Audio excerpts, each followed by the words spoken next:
Tina Lifford is an author of 2 books, founder of the Inner Fitness Project, and a beautiful actor who has been on stages and screens since childhood. Tina has worked with Sidney Poitier, Clint Eastwood, the names go on and on. But her ongoing personal decades-long project is working on inner fitness and helping you and me find it too. Listen in today to learn about what it means to cultivate inner fitness, how you can do it, and what it can do for you. Like I have my entire life ahead of me, and I'm super excited about it, right? I know that I have less time ahead than behind me, but infinity really doesn't take all of that into consideration. And when I say I feel like I have all these possibilities, it's because there's a part of me that is absolutely connected to something that isn't going to start or stop with me. Yeah. Consciousness, Conscious. infinite intelligence, Absolutely. eternal love. Yes. Yes. Well, I'm grateful that you're willing to have this conversation and to trust me Absolutely. with having this conversation with you. Absolutely. Absolutely. I'm happy that you reached out to me. And these are the conversations I want to have until I don't have this voice. Yes, yes. And I just think if we could have more of these types of conversations, we would all feel so much more peace with one another as well as within ourselves. And obviously, I want to talk to you about your inner fitness work today. We can go wherever you want to go. I am inner fitness. So whether we're talking about it specifically or not, my vibration is constantly moving into higher levels of what I call inner fitness, relationship with self. Relationship with self. Are you at home today? I am. I'm at home in Studio City, California. Wonderful. And do you have a middle name? I do have a middle name. So ask me, Tina, what's your middle name? Tina, what is your middle name? Tina. Do you have a first name that we don't know about? Absolutely. And I'll just say it and then we can talk about it. My birth name is Mary Ernestine Lifford. And from the day I was born, I was called Tina. And every single time I look in the mirror, I don't know what made them come up with Mary. I don't feel like a Mary. I don't look like a Mary. I don't act like a Mary, whatever that means, but I'm definitely a Tina. That is beautiful. But of course, always friends and family, people who know me well, don't even know my name is Mary. That's astonishing. I love hearing this. Thank you for sharing that. Oh my gosh, that's very cool. So many people probably know you for your acting career because you have, I feel like I see you everywhere, Tina. I really do. And I love that. Yeah. If you're in it, I'm watching it. That's And so nice. and I mean that. The thing though that you and I spoke about when I talked to you last time was primarily about inner fitness. And I wanted to start there because I was thinking about it. Physical fitness, if we put an icon next to it, we might see a barbell. You know, mental fitness, if we want to learn something, if we saw an icon next to it, it might be a book. And then I was thinking about inner fitness and I thought, I don't know that there's something to reach for when thinking about inner fitness. It feels to me a bit nebulous and it also feels a little bit ephemeral, but I know it's real. How do you describe inner fitness and how can one grasp it if they're thinking about inner fitness with that label for the first time? Yeah. Well, I love that you started with icons. And as you were talking about the dumbbell, Mhm. and then what was the other The icon? book. The book. Yeah. If I had to come up with a icon for inner fitness, it would be a wrapping of our arms around ourselves. And inner fitness is the lifelong practice of building a strong, safe, and secure relationship with ourselves, because the quality of our lives is shaped by the quality of our relationship with ourselves. Do you think most people understand that? For example, if I'm reactive and I'm judgmental and I'm angry, do I necessarily know that that's something I need to address with myself, not with all the people who I think triggered that? No, that's the whole point. The whole point is that we look in the mirror every day and we think we are looking at ourselves. But that image is a physical aspect of self. And what is inside our inner self is that part of us that experiences every moment of our lives. And as it experiences every moment of our lives, it's constantly bending towards its thoughts and its beliefs. And how it responds to life dictates the quality of our lives. And so, for us to realize that there is this partnership and to work with ourselves more consciously so that we can make self-empowering choices, we can walk with self-trust and an inner stability that only comes from how we are noticing ourselves and being with ourselves compassionately and growing. I think self-kindness is something that many of us struggle with, maybe fleetingly, maybe intermittently. Maybe we have it and then we lose it. And I think inner fitness is something that I conceptually and on a really deep soul level get. I get it. I feel like I try to live it each day. But then I feel like there are times where I lose it. I Oh, lose it. I lose it. So how do you find it again? How do you come, what do you come back to? What's your touchstone when you want to find that icon of the self-embrace? yeah, yeah. There's so much in what you just asked.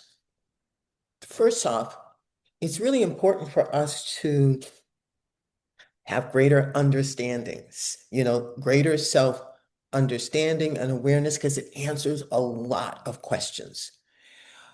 The first thing that we need to understand is that built into the human brain and nervous system is this negativity bias. We tend, left to our own devices, to focus on what's wrong and the problem, as opposed to focusing on the possibilities and what's right. That's just what the brain does as this protective mechanism. Inner fitness is a way for us to approach the management of our inner world in a way that practices that reset that you're talking about. And there's a ton of ways to practice, a ton of ways to reset. But what has been missing up until now, Stephanie, is the notion that we have this self that bends towards our thoughts and beliefs, and that we need to practice being in a healthy relationship with ourselves. That's where physical fitness started. It wasn't until Jack LaLanne brought physical fitness here to democratize it that we started learning that the body is the start of so many um, good things and internal issues, and that it was also the resource of helping us to feel and be stronger, as a body. And inner fitness is saying, hey, wait a minute. This physical fitness thing has really taught us some important lessons. And these lessons need to be applied to the one relationship that filters every other relationship in our lives. Everything we do is done through the filter and the energy of the self. And yet, Wow. right? And yet we strengthen our bodies, we educate our minds, we develop our careers, all the while stepping over the thing that actually makes those things heaven or hell. What a really great way to look at it. It's almost like our relationship with ourself is a lens or a filter that we see everything else through. Absolutely. I love how you said that, that it's a relationship with ourself that is the filter that every other experience is Absolutely. perceived through. Absolutely. And, you know, at Inner Fitness, we have a number of prompts. And you asked, um, how do you reset, right? Right. And everything that we do, and we have programs, we have a number of things, right? From the books to I actually have a 46 card deck that is a really fun way to, in a second, bring yourself back to your relationship with yourself. And if you're willing, we can pull a card and see in real time what that looks like, right? Or feels like. That is so cool because it's tangible. And that answers the question too in a really actually physically tangible way of how do you reset? You can reach for your deck of cards. You created a deck of cards. I did. Designed so that people could, in an instant, be in relationship with themselves. And, you know, we've got these wonderful tools like meditation and mindfulness. Those are powerful tools. I used to meditate an hour a day, sometimes twice a day, Wow, right? that is a lot. That is a I, lot. I did that for years. And what it brings you is an understanding of yourself as being more than your circumstances. And that's a powerful awareness, right? Right. But if you're walking into a meeting, or if you are in the middle of traffic, or dealing with any kind of overwhelm and stress, stopping for an hour may not be feasible. But you can always use any one of our 14 practices, 7 laws, tools to help you reset, because the reset is about how we are viewing ourselves and our lives in the moment. So what kinds of things are on the cards? So Are I'm going to they let you, questions? I'll let you pull a card, okay? Okay. So like I just said, there are 14 practices, 7 laws, tools, and what I call states and actions. But you and I can just pull 1 or 2 cards. So I'm going to invite you to um, to just pick a number between 1 and 14. These are the practices, 1 and Okay. 14. Let's go with 7. 7. So practice number 7 is I release all people and things from the responsibility of making me happy. I release all people and things from the responsibility of making me happy. Yeah. Yeah. And how we use that in the moment is so often unconsciously, just based upon the conditioning of the world, we find ourselves holding these expectations of the people and situations around us without realizing that we have unconsciously handed over and made other people responsible for how we are feeling. And So if you act in a certain way, then I can be happy. exactly, And that's exactly. handing my power over to whoever the person in front of me might be. That's exactly right. Or you walk through life with these shoulds. Oh, This shoulding. should, yes, exactly. This should be this way, and then I will be happy. Mhm. This should not have happened, and that's why I'm unhappy.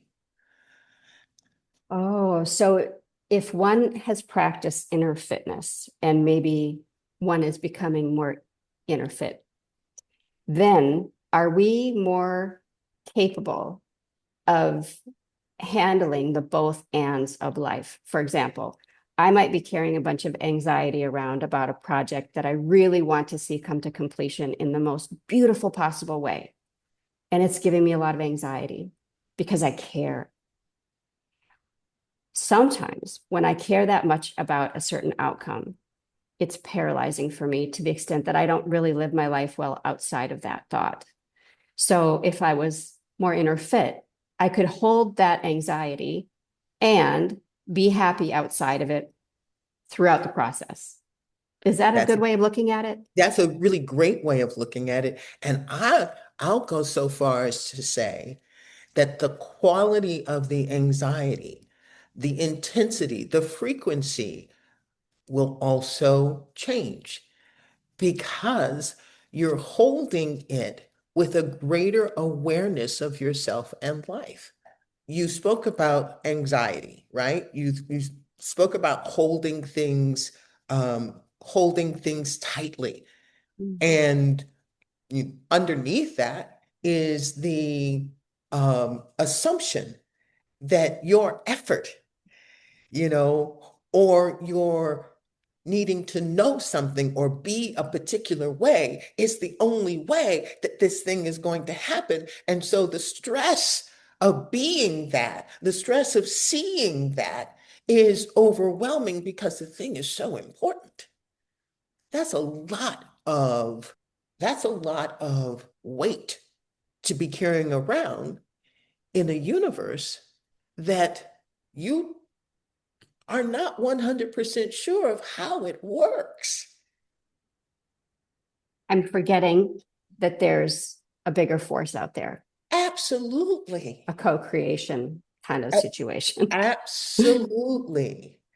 And when we stress, we move into what I call the surviving self because it feels exactly like survival, right? And we're unaware that we have this range to us that includes our thriving, which is curiosity and openness and, trust. And it includes our infinite self, that self that is consciousness before it was even formed as a body. So there's a knowing, there's a connection. That's where creativity comes from.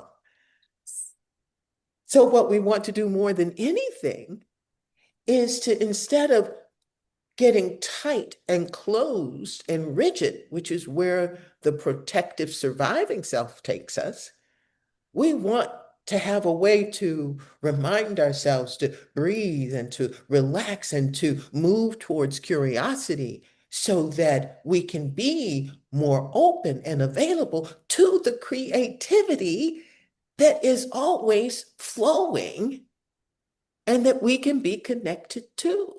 Or we are connected to it. We just need to be more vulnerable to it. Yes, and remember that it's there. Yes. And remembering, I mean, that's like saying, we need to remember that salt and sugar are not great for us, but Lord, do we like the habit of them? Mhm. And we go to the gym because when we like the habit of it too much and it gets out of our out of our control, we've got a gym there that helps us sort of correct it. Right. And that's what inner fitness is. And just so that we complete with the cards, in that you have mentioned anxiety, I'm going to invite you to just pick a number between 1 and 9. Mm. Yeah, I'm gonna say 1 and 9, and we're gonna pull a state card and just see if this state card gives you a to do or a place to put your mind Mm. when you find yourself in anxiety. Okay, a state card. A state, Um, let's do number 6. and so the card you pulled is completion. What does it mean? What does completion mean? What does it mean for you to be complete? What does it mean in terms of this idea or effort that you are so anxious about? Bringing to mind completion, and I'm going to invite you to speak to that to see whether or not this card resonates at all. I thought something that I was going to complete and I will complete would already have been completed. And I hit roadblocks on it just at the moment I thought the hardest parts were complete. When I thought the hardest part was done, I realized I was just stepping to the starting line of what was even more difficult and even less in my control.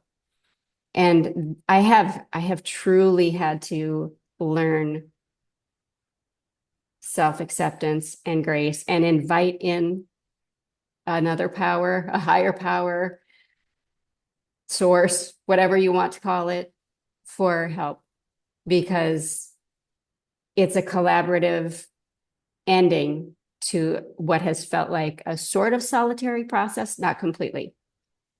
So completion is right on the nose of as a continuation of the card previous. So I don't know what you want to do with that, but that's the answer to the question you asked of me. What I want to do with it is to do what you so beautifully did, is that when we have a place to intentionally put our consciousness and our awareness, it takes it out of the rumination that is the surviving self, and it allows us to work with what we're thinking and feeling in a more specific and thriving centered way. When we can name what we're feeling, we can then work with it more consciously. Because what you can see, you can actually work with. What you can see, you can change. So inner fitness gives us all of these ways to see so that we can take more conscious action. You spark so many thoughts and feelings within me when you speak, because this just gets right to the soul of what all of us feel, whether we talk about it or not. And it brings to mind your Tina Lifford dream. For those of you listening, go to YouTube and type in Tina Lifford dream, and you will get to see a beautiful film depiction of 3 selves: the surviving self, the thriving self, and the infinite self. Can you tell me a little bit about the 3 selves and what that has meant for you in terms of your own self acceptance? Yeah, I would love to. Um, so just a little bit of context. The nervous system that we use, that lives in every human being, right? is basically the same. And the journey to this human nervous system has been um, taken as a journey of evolution. And so when we think about the amount of adapting that has been necessary to go from a single cell amoeba to, I think it is a 42 trillion cell human being, right?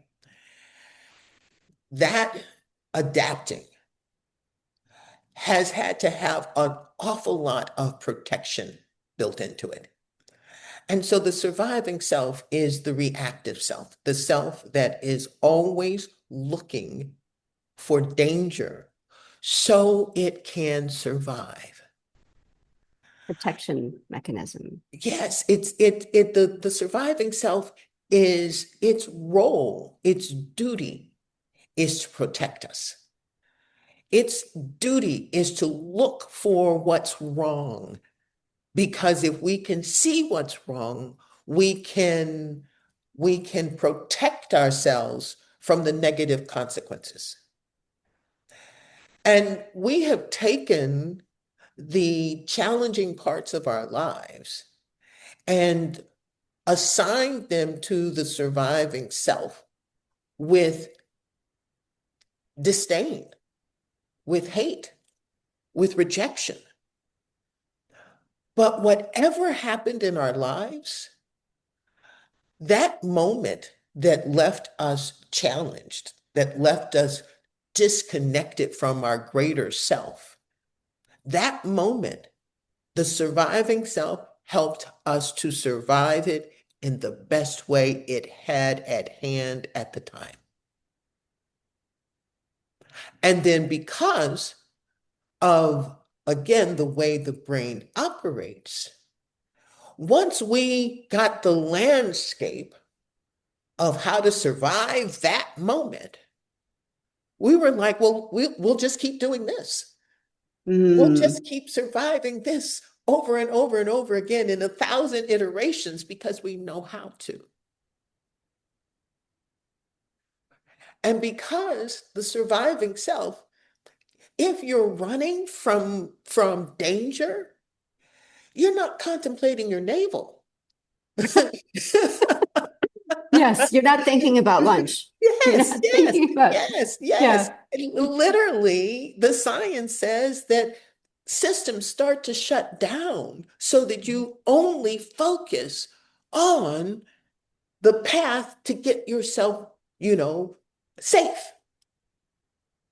So if that's the case, and now we are in this reactive relationship with our environment, we lose sight of the reality that there is this whole other range to us. And so here we are living life in the isolation of our adaptation without being aware that the thriving and the infinite exist. Are the thriving and the infinite able to say to the surviving self, you did good. You just chill out. Let us help. Is that one way to look at it? Or just sort of the triune nature of the three sometimes confuses me. The surviving and the thriving I get. Is the infinite the part that's the higher intelligence? So, I'm just going to take you everywhere I go because you ask all the right perfect questions. So, there are a lot of philosophies and religions, and inner fitness is not a religion. It is not associated with a religion. And it does acknowledge the idea that the infinite is just consciousness, the very creative field from which all life forms itself, right? And if you've studied any religion, most of them speak to, there being some sort of higher organizing principle. Mhm. Well, the infinite is just infinite. The infinite isn't thinking in terms of survival or thriving. It just is. And it's a Yes, place of yes. creativity.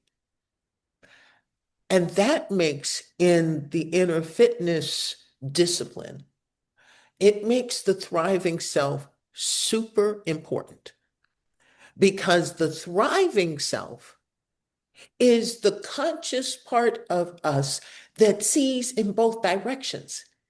It understands the surviving self and knows that the surviving self needs it in order to elevate, in order to expand beyond what has trapped it. And it knows and trusts that the infinite is that creative field in which what we can envision, we can achieve, what we can reach for, we can be supported in.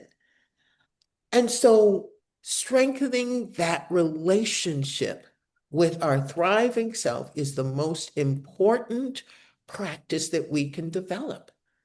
And I like to say that, you know, the most important thing that we, or choice that we can make every single day is how we see ourselves, treat ourselves, and strengthen our ability to make self-empowering choices.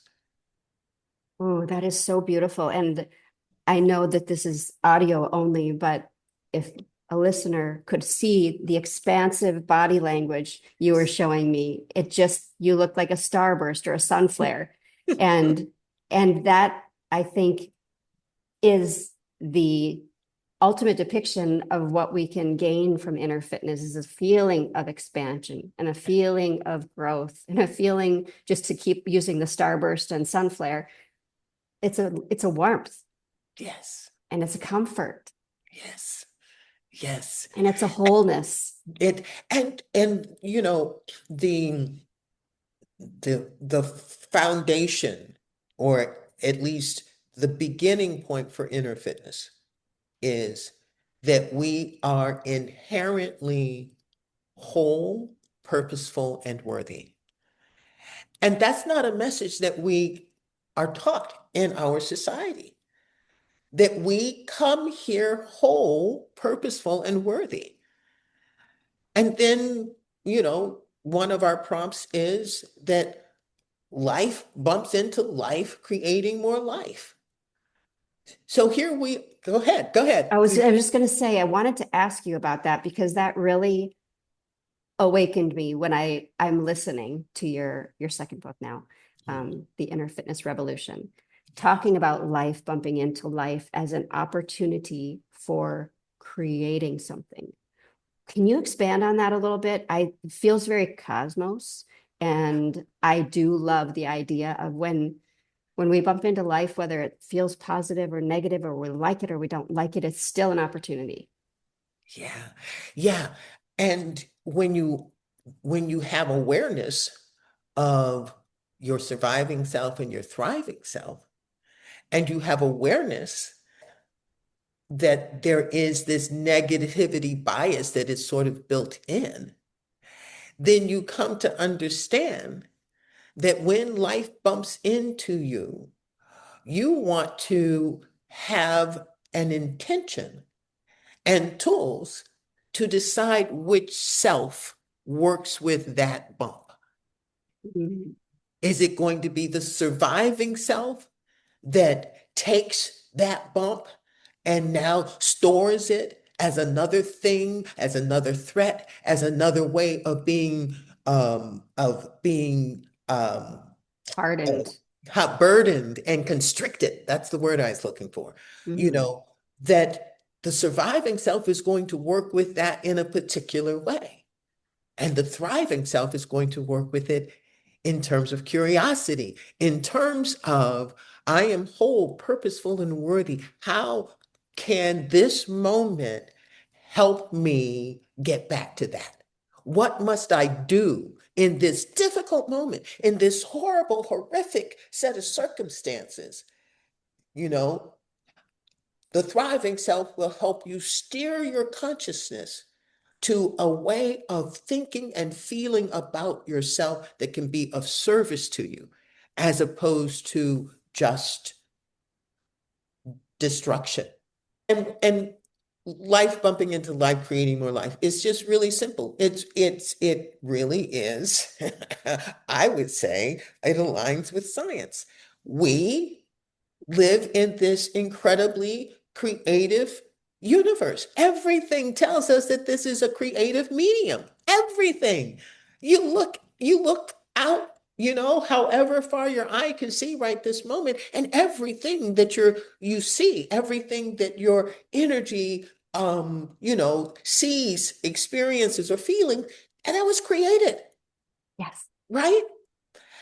And then here we are, an act of creation.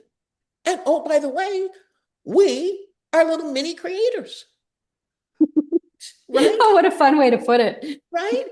So Yes. when the creativity of life bumps into the creators that we are, how we respond is going to create. And what do you want to create? Do you create in the direction of the surviving self Mhm. or the thriving? And when life pushes you in such a way that you don't have the opportunity to choose, then, like Viktor Frankl, who wrote the wonderful book, um, Man's search for meaning. yeah, in Man's Search for Meaning, you can, when you can collect yourself, you can make a new choice about how you are going to work with the difficulty of your circumstances. And there's, I said the 14 practices. Practice number 5 is I can make a self-empowering choice in any situation. That's what And Gandhi did. That's what Jesus did. That's what Martin Luther King did. That's what Mandela did. 27 Malala. years in prison. God, absolutely. Yeah. Horrible circumstances. Horrible. However, somehow they found agency within those confines. And I would say that the somehow is that a part of them knew that they were connected to something greater. And that dared them to be curious, that dared them to think in terms of possibilities, that gave them agency to see themselves in new ways and not governed by their circumstances. Practice number 3 in the 14 practices is I embrace the idea, just the idea, that I am more than my circumstances. I love that because it says, on a really practical day-to-day level, whatever it is, I can handle it. That's right. I can That's trust myself exactly in right. this in That's exactly right. environment. That's exactly right. So when one is inner fit, they can handle life, whatever it Yes. is. Yes. Yes. And inner fit is just like physically fit. It's a lifestyle practice. It's an ongoing remembering and then practicing what works, what feels better, what creates more space, what allows more possibilities. And then we I choose. I really love that you said remembering, because I think at the very core, it is about us getting back to who we were when we were before we were all affected by the world in the hard ways the world can affect us. Yes. It is a remembering. So Yeah. it's not something we need to cook up or find or look for. It's already there. That's exactly right. That's exactly right. And when you find yourself in a difficult spot, there's a big difference between being there and having some remembrance or idea or seed that says, hold on, you are inherently whole, purposeful, and worthy. Work from there. That's a different journey than finding yourself in difficult circumstances and already feeling like you're broken, Mm-hmm. already feeling like life is against you in some way. Those two mindsets are going to make different choices. And I really don't like to use the word mindset because it feels mechanical. It feels like, well, if you just put your mind in the right set, right, then everything else flows from that. Mm-hmm. And there's a very small part of that simplistic definition that's true. But what we're really saying is being in a relationship with yourself that starts with you are whole, purposeful, and worthy, gives you a pathway to work with yourself more consciously, more intentionally, with, you know, like markers along the way. The seven laws of self are a standard of how you are and can relate to yourself, and understanding that how you are thinking about yourself is it's making a difference. Mm-hmm. And if it's not loving, if it doesn't include curiosity, if it doesn't speak to what might be possible, if it doesn't frame you as capable, then you can't rise to the level of your not just potential, but your the capacity that lives within you Innately. innately. Because when we're born, inner fitness is there first. It seems that inner fitness is there first. So you are innately whole, good, kind, loving, all the things innately as a child, as a baby. That's right. That's before you could reach for a barbell. And that's before you could reach for a book, just to continue the icon Mhm. analogy. But you could get the loving embrace. You could understand that you're connected to something. You don't have anything to remember, you're in it. But as adults, we sort of develop all these roadblocks. And if we could just remove them, the rest is already there and it's been there the whole time. And we can remove them. We can remove them. We can, when I say we can remove them, we can see ourselves more clearly. We can understand ourselves more deeply. We can make new choices about who we are.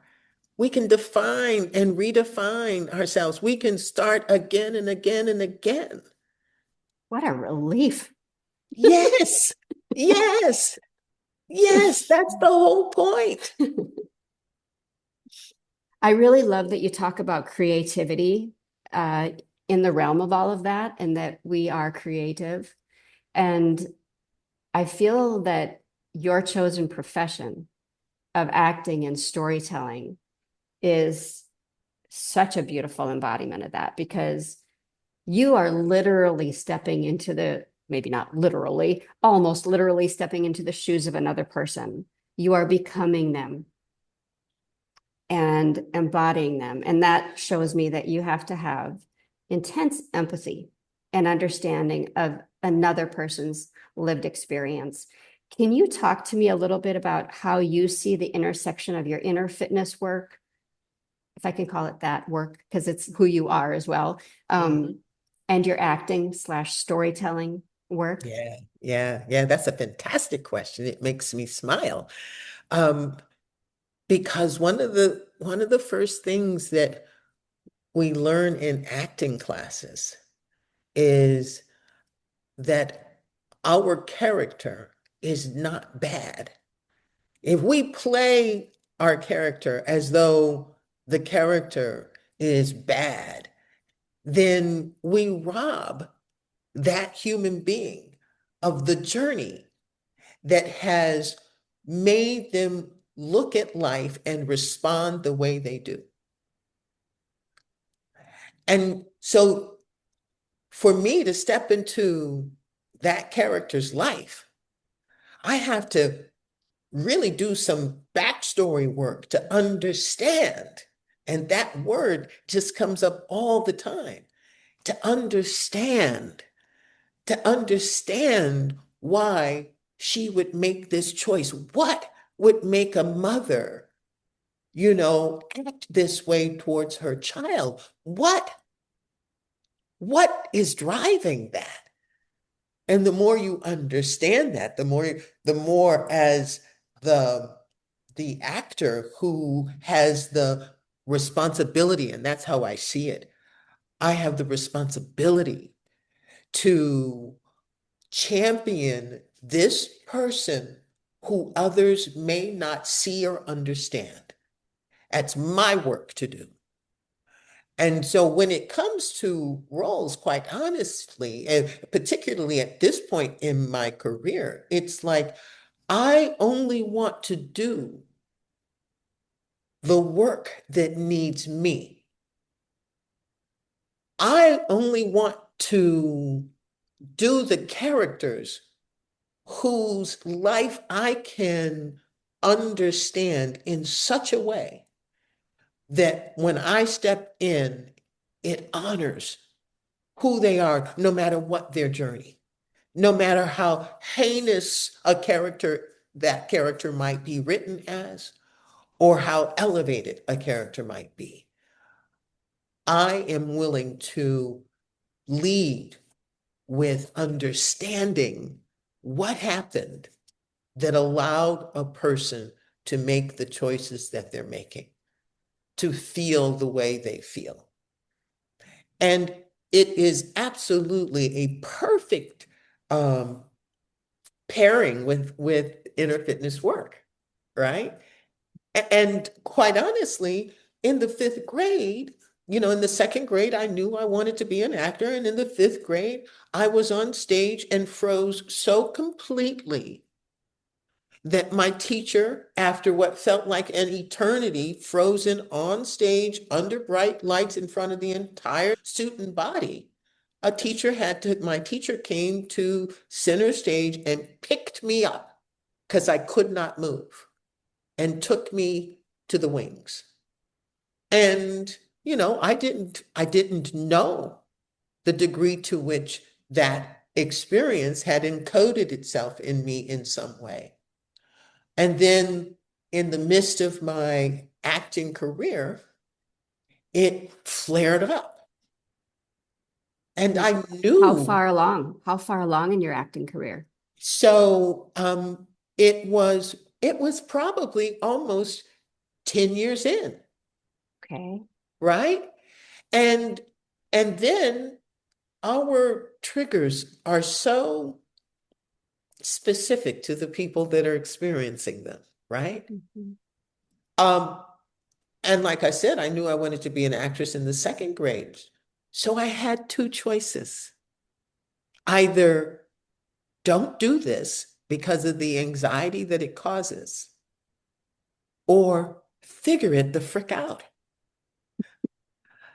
And I have to tell you that, you know, at this point, looking backwards, it's like, oh my goodness gracious, everything seems so perfectly ordered. Because I would not be sitting here, with this incredibly coherent new category in well-being if I hadn't had the fight that coming to understand myself and learning to never judge myself.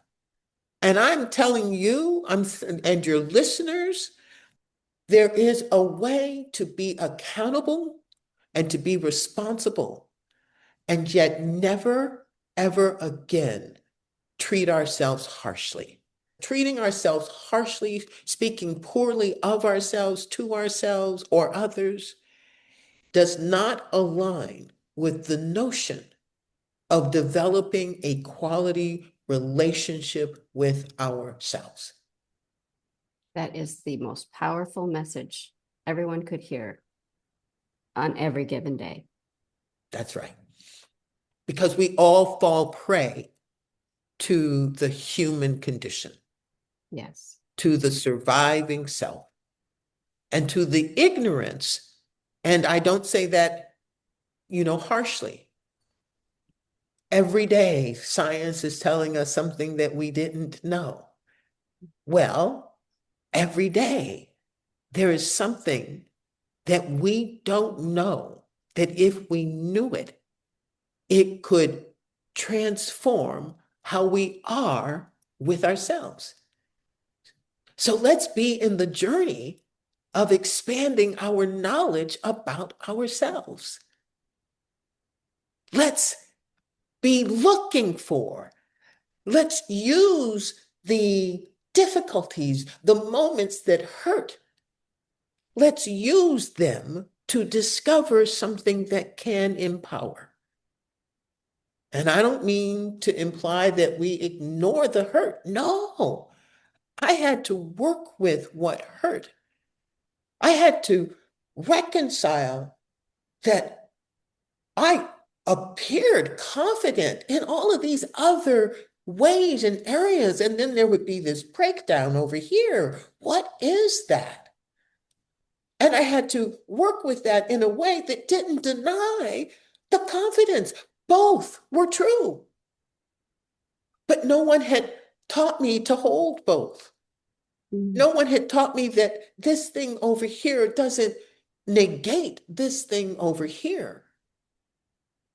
Challenge doesn't negate the areas where you are confident, but the areas where you are confident, you can explore them, see the components that strengthen them, and see what you can borrow from them and use and leverage in our areas of challenge. And for me, better information is always the starting point.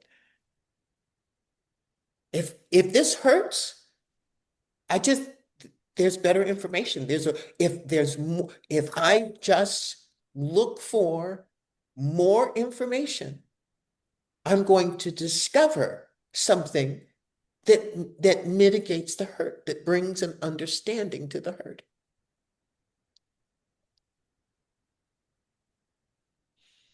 I just think the fact that you are pouring into this particular area day after day and now decade after decade has got to bring a sense of true purpose and meaning into your life that has both grounded you and elevated you and all the people around you. And on a personal level, I would imagine, and on a professional level. Do people in the world of acting, whether it's fellow actors, crew members, directors, producers, ever consult you on how they can find inner fitness in their own lives? Do they consult you? Most people in the acting world don't know that I do this. It's Really?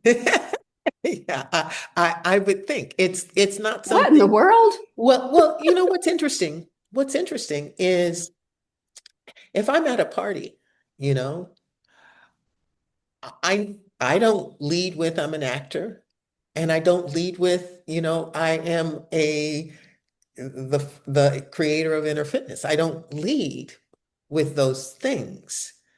I show up and find myself in conversations with the people that I'm supposed to be in conversation with, right? Mhm. Uh, it is my intention. Like, okay, this is how I play the game of life. Imagine a football field, Okay. and instead of playing football, and maybe football, is a great analogy. I just don't know football, so I can't say. But if I have a football field, and at either end of the field, there are lines that represent the beginning, and then at the other end is the win, right? My job, the way I'm living my life is that my job is to navigate everything that's on the field, on my playing field, staying as connected to myself as I can. So let's take that hug, and Mhm. think of it in terms of carrying that ball. Yeah. And no matter what you run into on the field, and the field can have all kinds of stuff. It can have wolves, it can have stop signs, it can have boulders, it can have, ditches. My job is to just keep going with myself in my hand and cross that frickin' finish line. That's the game I'm playing. And so when I run into, life is always lifing, life is always bumping into life, lifing. And so when I bump into situations, people, mindsets, difficulties, that's just life doing what life does, creating. And the game is, how do you tuck, hold, and keep going? That's the Oh game my I play. gosh. I feel like I just got a brand new life rule book. And I really, just to go back to the very beginning, starting with the barbell in the book, and then you offered the hug icon. I really didn't know if you were going to have an answer for that third icon. And I was really hoping you would because I couldn't come up with one. And if someone just said, here's the rules of life, okay, you're getting them a little late. Here they are. You got to love yourself through it all. Yes, That's all you need to do. yes, Be kind to yourself. And by the yes, way, when you do, you'll be kind to others. And yes, then that will have a ripple effect. yes. And and Hmm. and, and because of the way our society takes words and movements and everything and sort of reduces them to a buzz, right? Trauma is the buzz now, and self-help is the buzz, and self-care is the buzz. We want to make sure that we take those ideas and make them actionable. Self-love is not something that just happens. We have to train ourselves to override the negativity bias that is going to show up. We have to train ourselves to be in the midst of the unloving ways that our society operates and choose behaviors and ways of thinking that practice the capacity of love. If we're not practicing, then we're not choosing. It just lives in the realm of buzz. But to practice means to be in front of someone that you would have normally judged or you would have normally reacted in a particular way, and you are endeavoring to not take care of that person, but to allow yourself to have a greater capacity for inclusion, for acceptance, for understanding, for acknowledgement, for naming.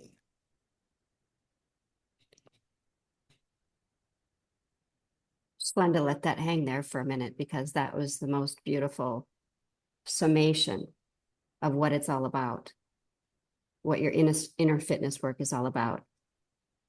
Thank you for that. Thank you. Before I get to my final four questions, do you have a couple more minutes? These are the Yes, final four. They're short, they're quick. yes, You yes, can go yes, anywhere you want with them. yes, yes. First of all, thank you. Thank you Mhm. very much, Tina Lifford. Thank you. Thank you. This is open-ended. It could be very short, could be whatever, it could be big or small. What are you in the middle of?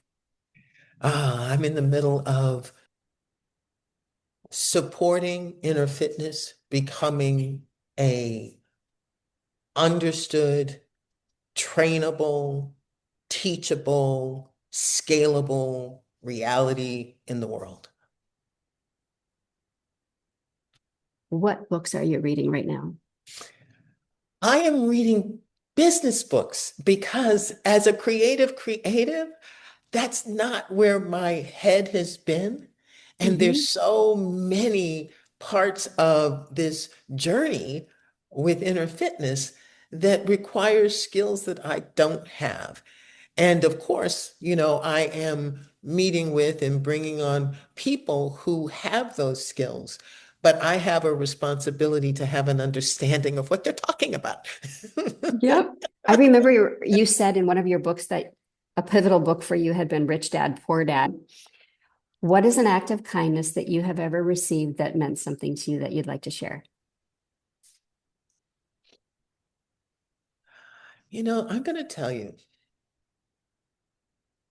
that my mom passed in February of 24.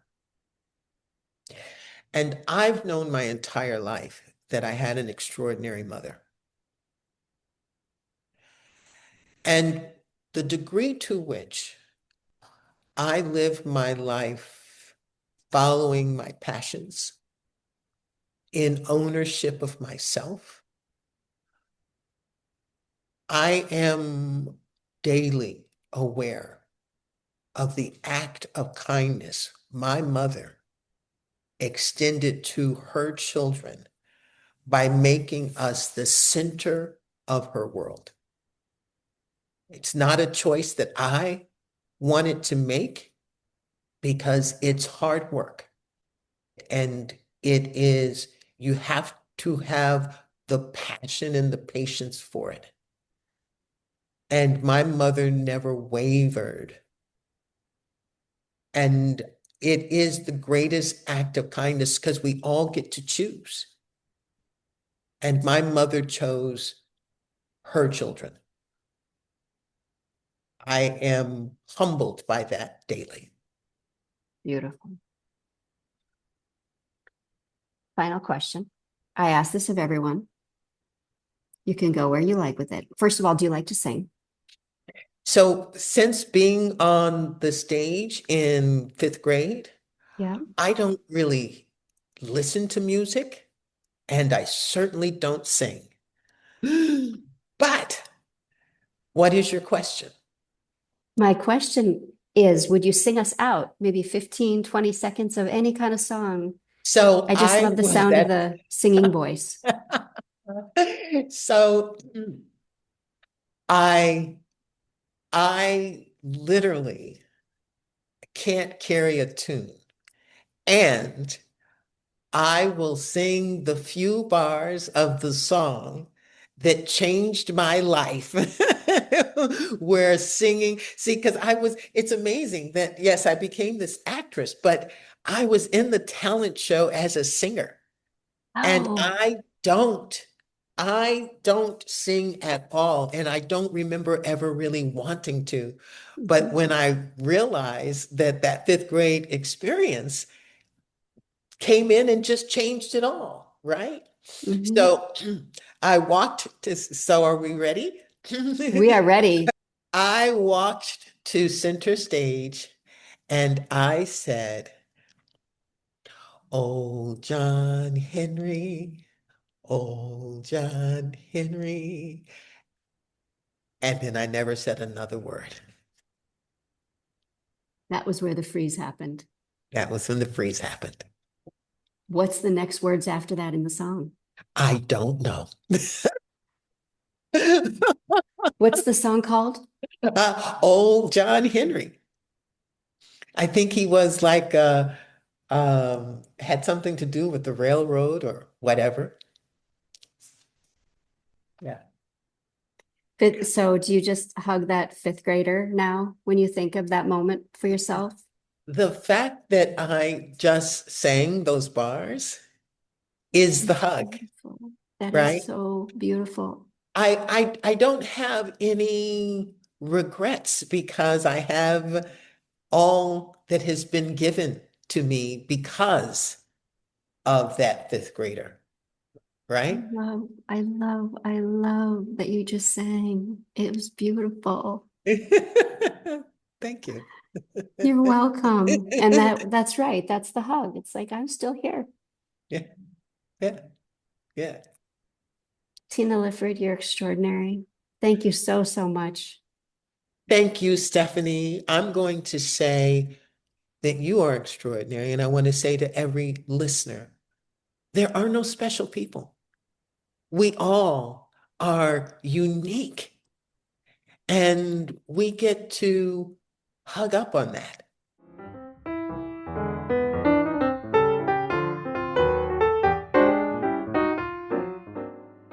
I know you want to learn more about Tina Lifford. So to find out about her books, coaching, workshops, deck of cards, and more, you can go to theinnerfitnessproject.com or tinalifford.com, TINALIFFORD.com. I'll have that information in the show notes for you too. If you feel moved to do so, please leave a review to let me know you're there and what you enjoyed about the show. Subscribe and follow the show too so you're updated when new episodes are released. If you're interested in participating or supporting in other ways, you can do that at patreon.com/Voreen, patreon.com/VOREEN. Okay, look for the kindnesses. Have a good one.